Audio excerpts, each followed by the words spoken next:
Hi everyone, welcome to Tales of Dread. In this episode, Enemy Unknown, we look at a number of supposed meetings between US soldiers and what looked like alien ships during the Vietnam War. There are, however, a large number of documented cases in which American soldiers claim to have seen mysterious cryptids while fighting in the same war. On the morning of March 2, 1965, US military planes hit targets in the Democratic Republic of Vietnam with a series of devastating bombing raids. These airstrikes were the latest thing America did to respond to what became known as the Gulf of Tonkin incident, in which North Vietnamese patrol ships allegedly attacked and damaged the US Asthmatics operation. Rolling Thunder was a big step up in the US's involvement in the Vietnam War, which lasted for 10 years and didn't end until Saigon fell in April 1975. During that time, an estimated 60,000 American soldiers died and 300,000 were hurt. While most of humanity's wars in history have caused unimaginable amounts of suffering and death, the Vietnam War was a waste of time, and both sides fought it with a lot of violence, which left political and social problems that haven't gone away and deep scars that still affect modern society. It was a war that brought out the worst in people and put its main characters in a never-ending nightmare battle from which it seemed there was no way out in this hellish place. Since then, strange and unexplainable stories have come out about soldiers who fought and won against enemies who couldn't have been from this world. The Da Nang Air Base was first built by the Japanese military for use during World War II. By the time the Vietnam War broke out, it had been given to the Republic of Vietnam by the French government, which had inherited it through Operation Rolling Thunder. The United States Air Force had full control over the building. During the summer of 1969, something strange would happen there that still can't be explained by logic. The event was brought to light by the testimony of a Marine Corps private named Earl Morrison. At the time of the encounter, he and two other Marines were doing nighttime sentry duty in a bunker on the base's perimeter. During most of their overnight shifts, things had gone pretty smoothly. Morrison and another Marine were sitting on a munitions crate and playing cards when a third Marine called them over to the observation and brazier, because he thought he saw movement nearby. Morrison quickly grabbed his rifle and ran over to the opening, nervously scanning the area for any sign of enemy activity. As his eyes got used to the dark, he noticed a dull glow getting closer to the facility's fence line as it crept out of the nearby jungle. The three men watched in growing amazement as a humanoid shape emerged from the darkness and moved forward in the middle of the glowing haze. As this figure drew closer, it became evident that it was traveling through the night air on a large pair of wings. Morrison was struck by how silently this unannounced nocturnal visitor was moving despite the impressive size of the wings mounted upon its back. Then he gasped when he saw that the humanoid he was looking at looked like a woman. Her dark hair hung in a thick knot around her shoulders, and her black skin seemed to give off the glow that was surrounding her. As she got closer to the bunker, the mysterious thing stopped hovering in the sky above her. By this time, the three sentries had cautiously come out from inside, but none of them raised their weapons. Instead, they all seemed to feel a strong sense of peace and calm coming from this unexpected and mysterious intruder. The three people stood there for a few minutes, staring up in awe at the beautiful woman. She stared back at them without moving, and after a few strong wing beats, she turned and slowly made her way back into the nearby jungle. In the days that followed, Morrison and his co-workers asked around the base in a quiet way to see if anyone else had seen anything strange while on sentry duty. They chose not to talk about what they had seen, though. When no other soldiers on the base told him about the creature, Morrison decided to ask people in a nearby village if they had ever seen something like it before. Surprisingly, the people in the area didn't look confused or scared when he asked them that question. He spoke to only a grim smile that said, "I know." People in Vietnam called these things night flyers because they had seen them many times before. He was told that they attacked people who were traveling alone, especially young men, but didn't bother people who were traveling in groups. The villagers told Private Morrison about something that sounds like a cryptid called the hool, which is a predator that sounds like a siren, and is similar to other winged creatures that have been seen in Mexico and Java. No one knows where these flying monsters came from, and they have a bad reputation for being very secretive and still avoiding being found. Even though photography and video cameras have become more common in modern times, Craig Thompson, who was a sergeant in the 173rd Airborne Brigade during the Vietnam War, would later tell of a similar scary event. After the war was over, he told a story about how he and his men were taking a much-needed break and bathing in the Bronx River when they noticed a disturbance in the water far away. As the men cautiously started to make their way back to the shore, something suddenly came up from the depths of the river and started to make its way straight towards them. This creature had a big, square head in front that was covered in gold scales that sparkled and glistened in the sun. The monster's body was a dull, rusty red, and it had a huge dorsal fin that stuck out from its back and rose high out of the water. Later, Thompson guessed that this water creature must have been about 2 feet wide and 30 feet long.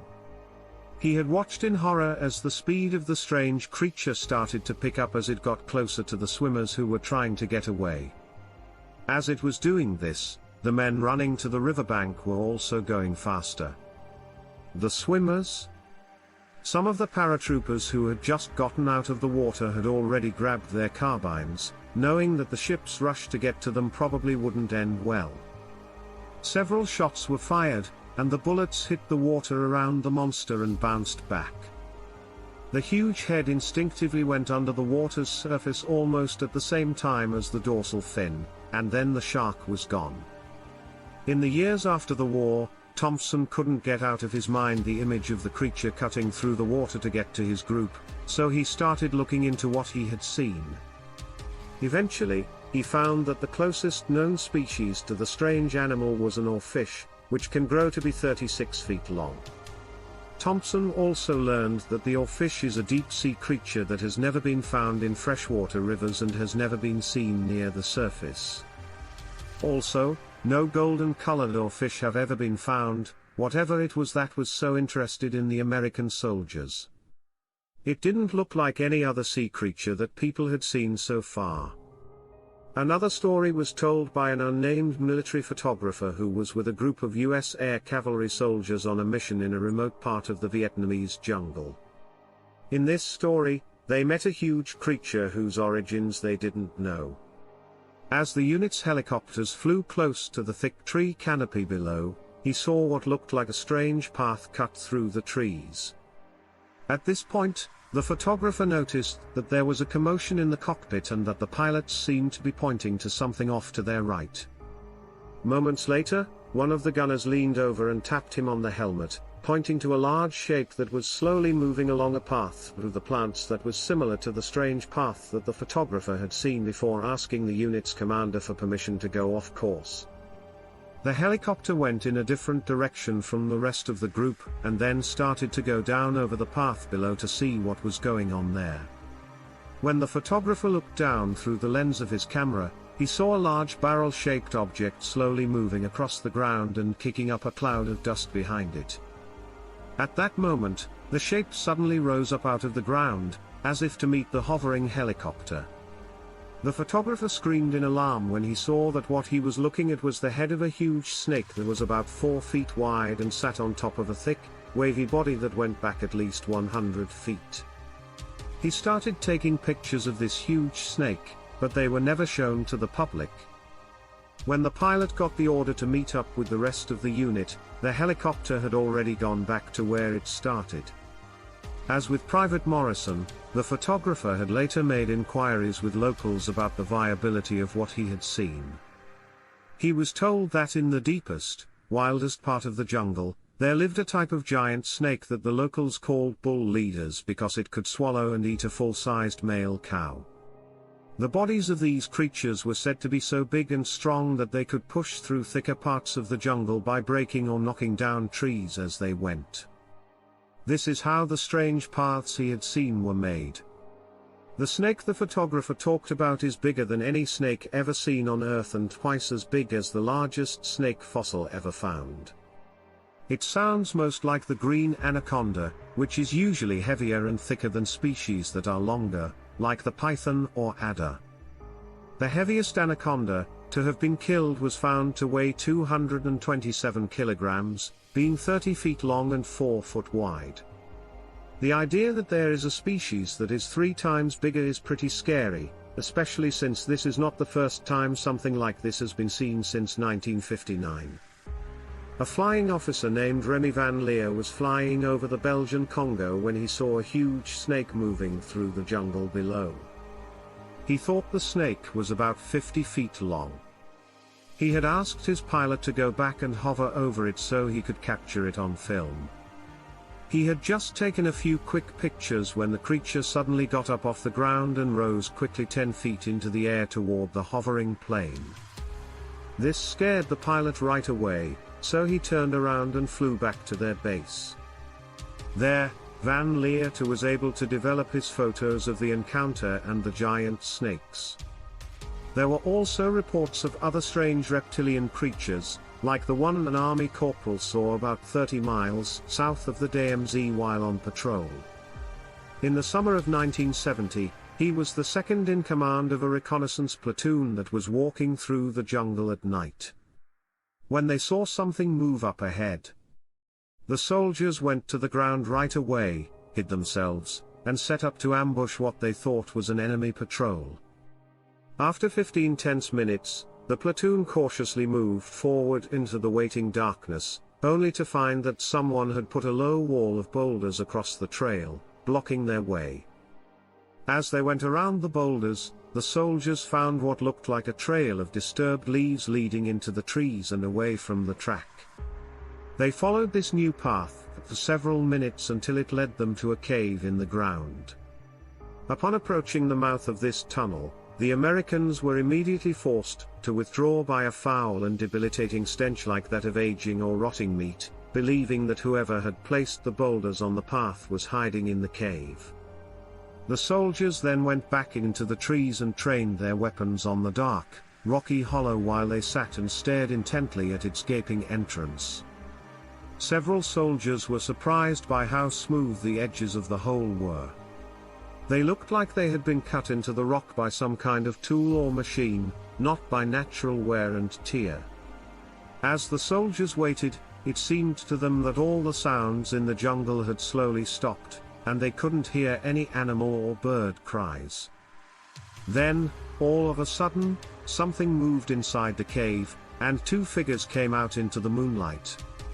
The corporal said that the 2 were about 7 feet tall and looked like people.